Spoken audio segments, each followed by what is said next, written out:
Magandang buhay, Seven Yellow Bell. Sa oras na ito ay pag-aaralan natin ang iba't ibang mga salita at ang kanilang mga kasing kahulugan at kasalungat. Unang salita ay ang salitang madalas. Ang kanyang kasing kahulugan ay ang salitang malimit at ang kanyang kasalungat naman ay ang salitang madalang. Ano ba ang ibig sabihin ng salitang malimit? Ang malimit ay nangangahulugan na madalas o paulit-ulit na nangyayari. Halimbawa, madalas siyang pumupunta sa parke. Ang kasalungat naman na madalang ay nangangahulugan na hindi palaging nangyayari.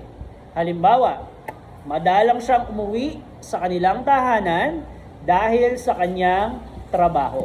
Para naman sa pangalawang salita, ito ay ang salitang masipag. Ang kasing kahulugan ng masipag ay matiyaga at ang kasalungat nito ay tamad. Ang kahulugan ng matiyaga ay tumutukoy sa mga taong nagpapakita ng sipag at tiyaga sa paggawa ng isang bagay. Okay, so kahit na anumang bagay yan, basta nagpapakita ka ng sipag at tiyaga, masasabing ikaw ay matiyaga. Halimbawa, dahil sa kanyang matiyagang pag-aaral, siya ay nakakuha ng mataas na marka. Doon naman tayo sa kanyang kasalungat, ang salitang tamad. So ang kahulugan ng salitang tamad ay tumutukoy naman ito sa isang tao ayaw gumawa ng isang bagay o bihirang kumilos o magtrabaho. Halimbawa, hindi siya nakapasa dahil siya ay tamad mag-aral. Ikatlong salita ay ang salitang marumi.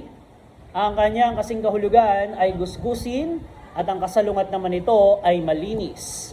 Ang gusgusin ay nangangahulugan na madumi o marungis ang itsura ng isang bagay o isang tao. Halimbawa, ang batang gusgusin ay naglalaro sa daan kahit puno ng alikabok ang kanyang damit. Samantalang ang kasalungat na malinis ay nangangahulugang maayos at walang dumi. Halimbawa, lagi niyang pinananatiling malinis ang kanilang bahay.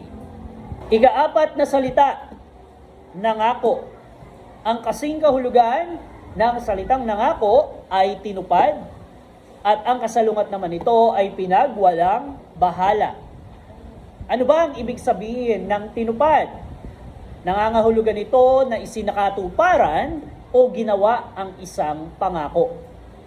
Halimbawa, tinupad niya ang pangako na babalikan ang kanyang pamilya. So doon naman tayo sa kahulugan ng kasalungat nito na pinagwalang bahala.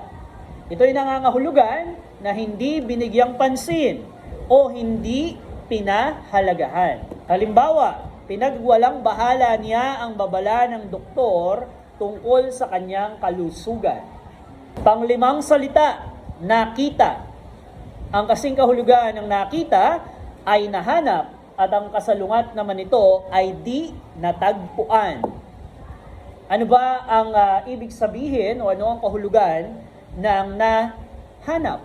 Ito ay nangangahulugang nahanap o nakita ang hinahanap. Halimbawa, matapos ang matagal na paghahanap ay nahanap niya rin ang nawawalang singsing. Ang di natagpuan naman ay nangangahulugang hindi nakita o hindi natagpuan ang isang bagay. Halimbawa, sa kabila ng kanilang pagsisikap, ang nawawalang aso ay di pa rin natagpuan. Ika-anim na salita ay ang salitang pagod. Ang kasing kahulugan ng salitang pagod ay pagal at ang kasalungat naman nito ay masigla. Ano ba ang ibig sabihin ng pagal? Ito ay nangangahulugang sobrang pagod o hapo. Halimbawa, pagal na siyang naglalakad matapos ang mahabang paglalakbay. Ang masigla naman ay nangangahulugang punong-puno ng sigla, lakas o kasiyahan. Halimbawa, ang bata ay masigla at masayang naglalaro sa parke. At yan ang mga salita at ang kani-kanilang mga kasing kahulugan at mga kasalungat. Naunawaan ba ninyo ang ating mga pinag-usapan?